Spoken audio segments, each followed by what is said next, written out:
Hey beautiful people, hope everyone's doing well. Today's video is going to be all about gel pens and how I use them in my colouring. So they can be like super tricky because they do smudge quite a little bit, and also that skipping issue is a pain in the butt.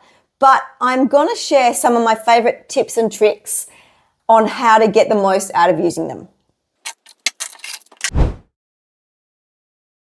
Let's start off with talking about how to blend your gel pens. So before I dive into this any further, I do want to discuss a little bit about the best gel pens for blending. So I find the juicier, the better when blending. You need a lot of ink to be able to move it around on the page so you can actually blend it in with each other. So I find that the best ones for me are jelly rolls. You also have to have really nice smooth paper. So if you have paper that's smooth, it does let you move the ink a little bit more around on the page. I find that if you have something with a little bit of grit, it won't blend half as well. I'll start with the easiest way that I blend. So I blend a lot like what I would do with a pencil. So I'll just do it here with this little petal and we can see. So I start off with the lighter colour.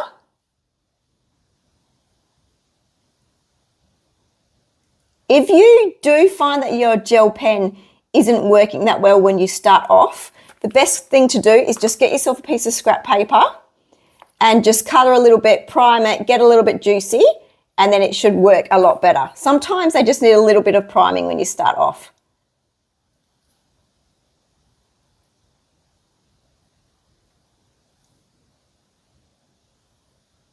So I'll just move this lighter colour as far as where I want it to go, but a little tiny bit further. I'll grab the darker colour and start from the bottom and move up into that lighter colour. And I will actually go just a tiny little bit over, just like this, over that lighter colour. You can see here it's blending in a little bit. I'll grab the lighter colour again and then just really lightly move it around over the top. Because it's this really nice smooth paper, you are able to move that around a little bit just to get that nice blend. Let's blend that down. And then if you want to darken up at the bottom a little bit for a better gradient, you just will go over the bottom. So it's super easy. You just have, my top tip is to work quickly. You have to work while they're both wet. If a colour dries, it's not going to be able to blend with each other. I'll do another one just so you can see. I'll just do the greens here. Just do this little one at the back. So I would just use that lighter green at the top, a little bit over, and then the darker green down the bottom, just going over the light green a little bit more, and then just blend them in. You will be able to see how much juicier these gel pens are to these gel pens. So you can see how much juice came out of these ones compared to the other ones. So these ones do work a little bit better. And just from here, you can see that all gel pens are not equal. So you can tell that these ones here are quite opaque and they've covered up those lines. Well, these ones here have less of those lines really, really visible. And that's just something that you will find with trial and error. Sometimes you'll want to cover up the lines, so you'll need to use opaque ones, and sometimes you will want to be able to see those lines through there. So make sure you test your gel pens beforehand just to see how they lay down on the paper. The other way I like to blend is blending over a pencil. So I like to lay a base layer of pencil over first, pop a little bit of my gel pen down, and then I will spread that gel pen out with a water brush. So I find when you pop your pencil down first, it leaves like a waxy base, and then that allows that gel pen to be moved around on there really, really well. So I'll show you what I mean. So I'll just do this one down here. So I would cover the whole thing in pencil first. Now what you'll find is you only need a tiny little bit of gel pen. Because you're using the water and because this causes such a slippery base, it will go really far. So if I popped my gel pen here, I would just have to put a tiny little line. I will grab my water pen and I will just pull it down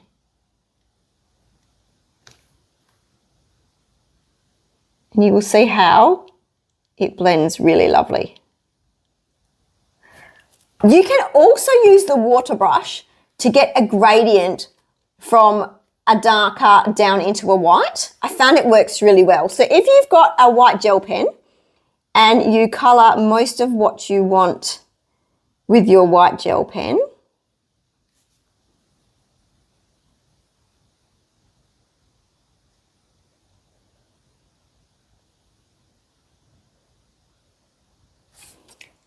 when you use your colour, you only really need to use a little bit. And once again, grab your water pen and just pull it down. I pull it down a little bit this way, and then I'll grab the white and pull the white down into the pink. And it will give a really nice subtle gradient from a colour into a white.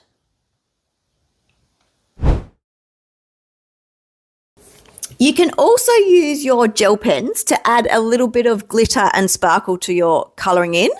So I like to use the Uniball Signo glitter pen here, which I'm using. There's two different Uniball Signo gel pens that you can get. One is just metallic and one is glitter. This one here is the glitter one. You can see if you look at the barrel of the pen, there's like little sparkles in there. That's how you can tell the difference. And I say that these are the best glitter pens you can get. They're very, very sparkly. But what I will do is I usually will choose just a couple of features on my colouring page that I want to stand out. And I'll just go ahead and colour them in with a little bit of glitter and sparkle. There are so many different glitter gel pens out there that you can buy, and I have found some of the cheaper ones are really good as well. So don't always think you have to buy an expensive gel pen. The cheaper ones, no-name brand gel pens, especially the glitter ones, can be really great.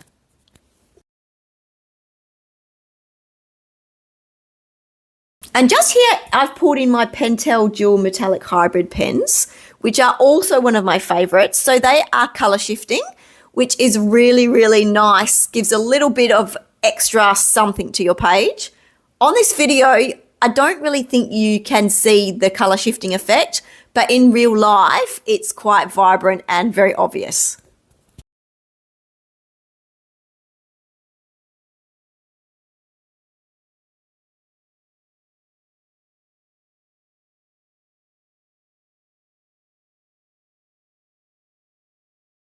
So just by using a gel pen, you can add a lot of intensity and extra something to your page. And it's super easy. You don't have to pull out those metallic watercolors or anything like that. And it's a really good, easy, cheap option to add some sparkle to your page.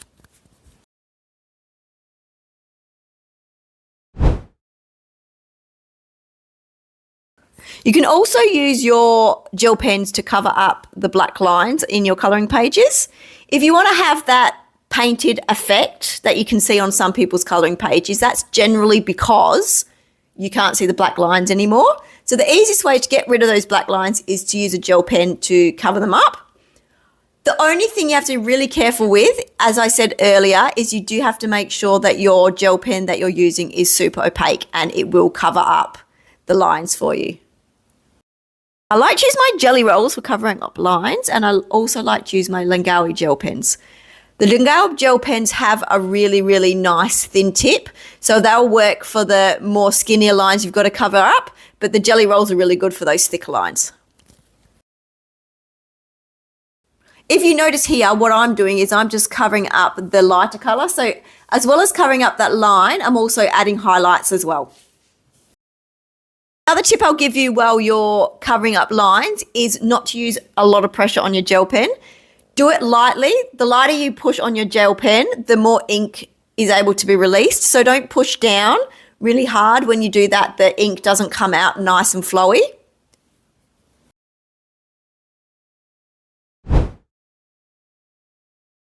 Gel pens are also really awesome for adding depth in your colouring books. Here I've got a picture that I used pencil. Most of this picture is in pencil. There is a little bit of gel pen on there, as you can see, just covering up some of the black lines in the leaves. But most of this image was done in pencil.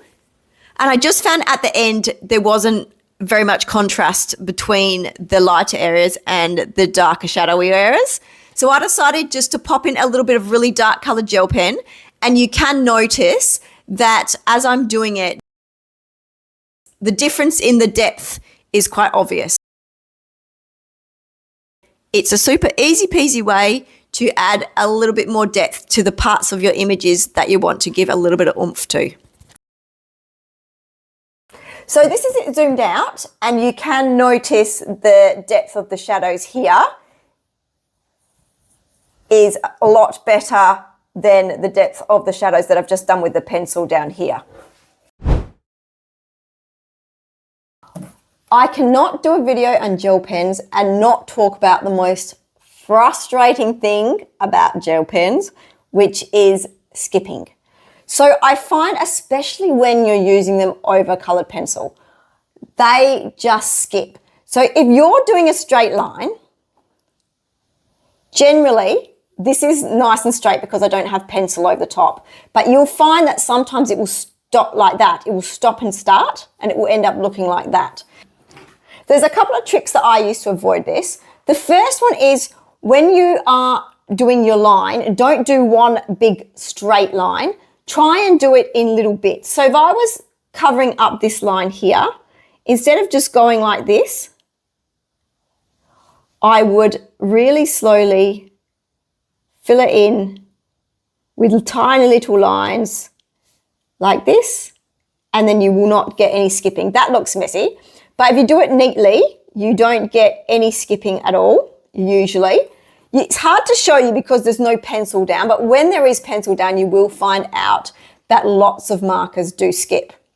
The other thing that I found that makes a big difference is to, instead of using your pen on the side, is to use it in an upright position like this. I find that using it upright tends to get a much cleaner line. Also, I do find using it upright is a really good way of stopping the smudging. So as we all know, when using gel pens, they smudge. They take a long time to dry. If you're working and you just accidentally go like this, it smudges everywhere. So there's a couple of ways we can avoid that. One is to work from left to right if you're right-handed and right to left if you're a lefty. The other thing that's going to drive you nuts about gel pens is sometimes you will open it up, go to use it, and it will just not work. Doesn't matter how much you put down, it's not going to work. So a couple of things that I will do is, as I said earlier, I will get myself a piece of paper and I will just prime it on the piece of paper. I will also prime it on my hand. I don't know why, but that seems to work. I don't know if it's just the oil that you've got in your skin that helps it get a little bit more juicier and move along. And the other thing, if it's definitely not working out, is just to bang the tip a couple of times. And I have found that that works really, really well. So just like a straight up and down bang, 1, 2, 3, about 3 times, not super hard, but not super light. I find that that will get it all working again. Let's talk about how I store my gel pens. This is the way I like to do it, and this is the way that I find works for me. My way might be a little bit different from others because I don't have a desk that I generally colour on or a space that I use. I will generally take my stuff outside and colour, or I will go on the couch and watch TV and colour. So I need to have my colouring things in containers that I easily moved backwards and forwards without a problem. So I have them in 2 containers. These containers are really great because of the way that they fit pens, because usually you'll find it is quite difficult to find containers that will fit pens perfectly lengthways. So I have them grouped into colour. So these are all mostly my Mirandi ones in here. So they're just grouped in colours. So if I want a colour, I can just go through and choose what I want. And then in here, it is grouped into colours as well. So they've got my whites. These are my gel pens, Linguano gel pens that are shiny and sparkly ones. I also do have these ones here, which are my metallic and sparkly gel pens. I do usually have all my jelly rolls together, which are my absolute favourites. but obviously I had quite a few of them out when I was doing the video. And then these one here are my fluoros. So I've got a mixture in here. Some of them are really cheap ones from no-name brands that are actually, I find, quite good. The other thing that is a big controversy in the gel pen land is how to store them. Should you store them upright or should you store them horizontal? Now, the people that make gel pens say it doesn't really matter which way you store them. Because they have gel inside, I'll show you on one of these ones. Because they have gel inside, you can see it here, it actually does not matter the way you store them. The most important things is you need to have that lid on correctly. If the lid is not on correctly, the gel will dry up. Also, the other thing that's super important is not to drop them. They say if you drop them, what will happen is they get bubbles in here and they'll bubble up into here, which will actually stop the color from coming through onto the page. And once that happens, you're kind of buggered. So just be careful when you're moving them around. I, to be honest, have dropped mine quite a few times because I'm pretty clumsy. And luckily, fingers crossed, it won't happen, but I have never gotten those bubbles yet. But I have heard that it does happen.